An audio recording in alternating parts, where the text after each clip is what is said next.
nossas pílulas, nossos supositórios no cru. Então a gente vai passar rapidinho com vocês aqui notícias relevantes que aconteceram nos últimos dias. Alexandre de Moraes, o nosso imperador, me confundi aqui. Alexandre de Moraes, o nosso ministro do Supremo Tribunal Federal, ele andou reativando contas bloqueadas em redes sociais, do PCO, por exemplo, do Monark, por exemplo. Isso chama atenção por quê? Porque isso aconteceu justamente um pouco antes da visita da Comissão Internacional dos Direitos Humanos. E é bem interessante você observar que esse posicionamento dele mudou de forma abrupta, porque quem tem medo, como diz aqui no Sul, né? E eu vi uma postagem hoje, salvo engano, do Marcel Van Hatten, que eles estavam sentados com representantes dessa comissão internacional e ao fundo na imagem aparecia uma foto do Dias Toffoli escrito o amigo do meu pai. Então, eu estou realmente confiante que toda essa merda seja jogada no ventilador, que se demonstrem os diversos abusos, que comentem sobre tudo isso, porque o brasileiro é tão pau mole que a gente está dependendo de forças externas para conseguir jogar para cima tudo isso. A gente não conseguiu. Claro, faço honrosas menções a diversos parlamentares que estão lutando por isso, visitando pessoas, brigando, trazendo os holofotes para o Brasil, porque a coisa aqui está saindo do controle. Essa comissão internacional é um alento para as pessoas que estão se sentindo vilipendiadas, abusadas, estupradas ideologicamente e moralmente pelo nosso Supremo Tribunal Federal. Rafa, com você. Não, é um completo absurdo a gente conceber a ideia de que um ministro no alto da corte ele pode decidir quem tem a rede social ativada, desativada, de calar uma pessoa, de mandar fazer uma a busca e apreensão ilegal.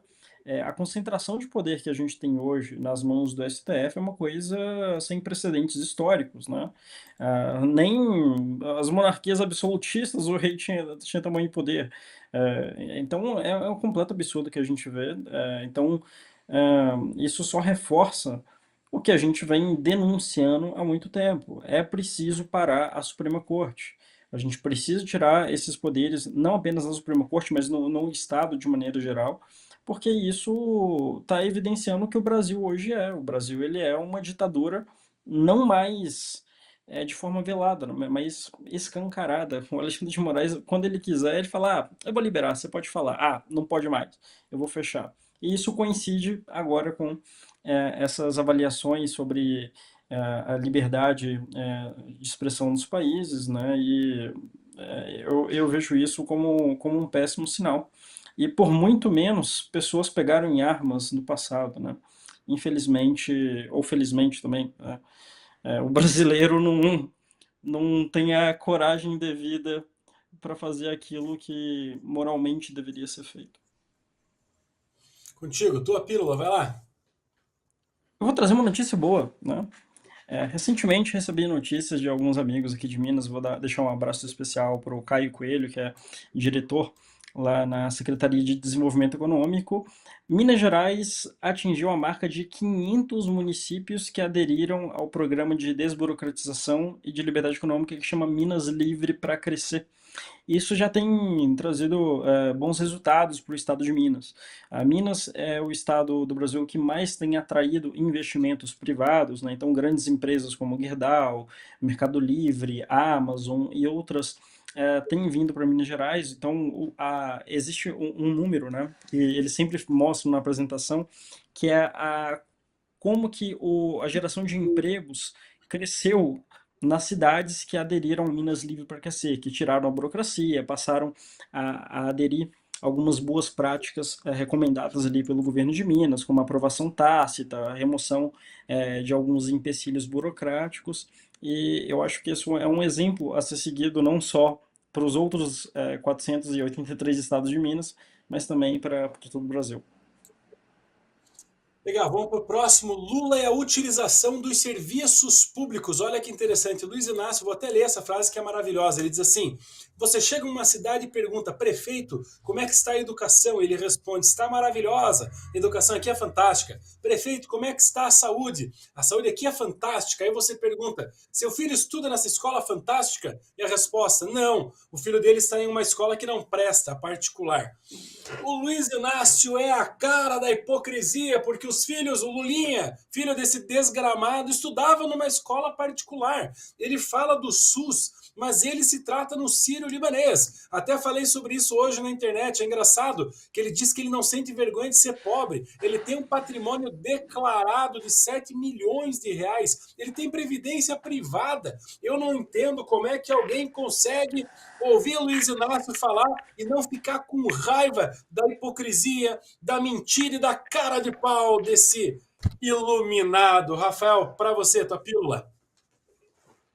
É sempre isso, né? Serviço público para a população e o serviço privado prestado de boa qualidade para a classe política, né?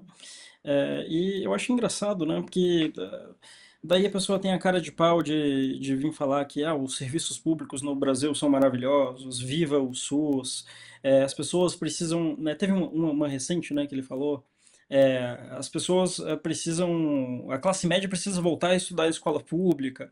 É só coisa dessa natureza, mas para ele é claro que os serviços prestados pela nossa nesse estado paternalista gigantesco não é suficiente, né? O que de fato não é. Isso é uma denúncia aos péssimos serviços que nós temos no Brasil, e não é que os serviços públicos eles deveriam ser de maior qualidade. Eu acho que o Estado ele é incapaz de fornecer bons serviços pelos próprios incentivos, por uma ausência do sistema de lucro e prejuízo, né? Então, isso é mais um motivo para a gente defender substituição dos sistemas públicos, né, e o barateamento, né, e o acesso a bons serviços através da concorrência e da livre iniciativa para a população. Rafa, eu dizia que na minha campanha eu falava muito: serviço público não precisa ser estatal. Entende? Você pode pagar com dinheiro oriundo de impostos, mas para prestadores particulares. Você sobe na favela, o que, que tem lá em cima? Netflix, YouTube, WhatsApp, telefone, internet móvel. O que, que não tem? Saneamento, esgoto, não tem. Tudo taxado em 50%. Tudo taxado, mas a iniciativa privada entregando. Tudo que o público oferece não tem. Vamos para a próxima? Vamos para a próxima. Com o mercado aquecido, pedidos de seguro-desemprego superam a pandemia e têm o maior nível desde 2016. O Ministério do Trabalho acredita ao aumento de número de pessoas com carteira assinada, né? Então, segundo o governo, a economia está voando, a inflação está controlada, a gente tem o maior, né, índice de empregados da história do Brasil, mas o que nós vemos é o quê? Número de seguro-desemprego aumentando, empresas fechando, o preço de tudo subindo, a atividade econômica diminuindo, a moeda indo por água abaixo. Então essa é a Cara, notícia. O que você tem a dizer, Dada? o nosso governo ele vive uma realidade paralela, né? Porque você tem notícias de recordes de recuperação judicial.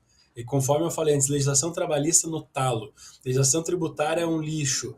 E você tem mais beneficiários de Bolsa Família do que carteira assinada, recorde de pedido de seguro-desemprego. Então, sabe, inflação comendo solta, juro alto. Cara, em que mundo que o governo tá? Cara, eu fui comprar café hoje, um pacotinho de 500 gramas, era assim, do convencionalzinho, 33, R$ 35 aí para tomar um caboclo, um melita, patrocina nós, caboclo e melita. E que mundo que o nosso governo tá, bicho velho? Não, cara, é inacreditável, chega a ser cômico, né? O Brasil virou. É um episódio de South Park, é uma brincadeira de mau gosto. Pelo menos serve de alívio cômico tudo isso para esse caos que está o nosso país. E vamos lá, vou para a próxima pílula então, que essa me chama muita atenção. E volto a dizer, a gente não está aqui para só para explicar, a gente está aqui para confundir também. O nosso plano causar desconforto para que vocês pensem se realmente é isso que vocês acreditam que é o ideal para o país que vocês vivem, ou então que sua família vive, ou então que você vai voltar a viver. Mas existe uma conversa, um acordão entre o Alcolumbre e o STF. Daí você me pergunta, hã? Eu digo, pois é, o presidente do Senado conversando com o STF para discutir o quê? Destinação de emendas parlamentares. Rafa, eu já entendo que, em tese, a alocação de recursos públicos cabe para o executivo e não para o legislativo.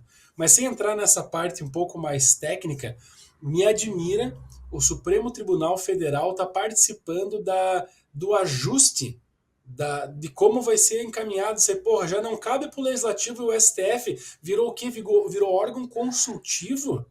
Desde quando? Se um procurador de município, se um assessor jurídico de município for até o Ministério Público, já vi isso acontecer, fui assessor jurídico de município, e eu já vi procuradores, etc., indo buscar, falar com o juiz, tentar falar com algum promotor, e o pessoal responde, olha, aqui não é órgão consultivo, para você ficar tirando tuas dúvidas, você faz as medidas de acordo com a legislação, se a gente achar que está errado, a gente prensa. Então, é uma coisa engraçada, me causa muito desconforto o Supremo Tribunal Federal, o Judiciário, discutindo com o Legislativo a destinação de emendas. Qual a tua opinião, Rafa? Não, os poderes, idealmente, eles não deveriam ter essa relação tão próxima, né? O que nós vemos é uma interferência muito perigosa do judiciário, tanto ao executivo quanto ao legislativo. O legislativo consultando o STF para ver o que pode ou não fazer, é o STF legislando sem deputado nenhum ter votado, é o STF indo contra decreto presidencial na época do Bolsonaro, proibindo certas decisões que eram de prerrogativa do presidente. Então, isso denuncia o óbvio, né? Que é o quão autoritária tem sido a nossa Suprema Corte. Até mesmo nesse caso, né, que não é um autoritarismo escancarado, é só ele se autoconsultando, mas é o tipo de coisa que sequer deveria passar pelo STF. Então, realmente vejo com muito maus olhos toda essa aproximação e essa relação que nós temos entre os poderes no Brasil, que enquanto está todo mundo de mão dadas, né, é um motivo ainda maior da gente se preocupar. Não deveria ser uma alegria. Até uma crítica ao saudoso Temer, né, que ele fala, é muito bom ver os poderes estando em harmonia. Não, quando os poderes eles estão quebrando o pau entre si, é melhor, né? Porque quando eles estão brigando, está limitando ali o quanto que eles vão extorquir a população.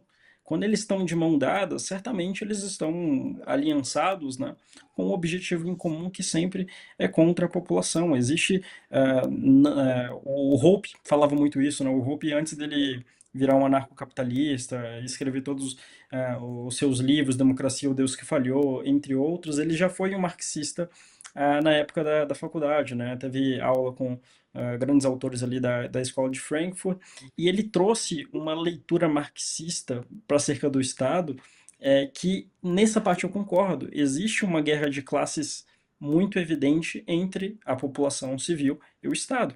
O Estado ele age em alto interesse contra os interesses da população. Então, quanto mais próximo esses poderes estiverem, certamente eles estão conspirando em favor de mais poderes concentrados, mais recursos concentrados, enquanto nós sofremos com tudo isso aqui fora dessa elite burocrática. Legal. O nosso Estado brasileiro hoje parece uma empresa, onde os setores se reúnem numa reuniãozinha no happy hour de sexta-feira e eles decidem os rumos como se simplesmente fossem donos da porra toda, que nem diz no interior.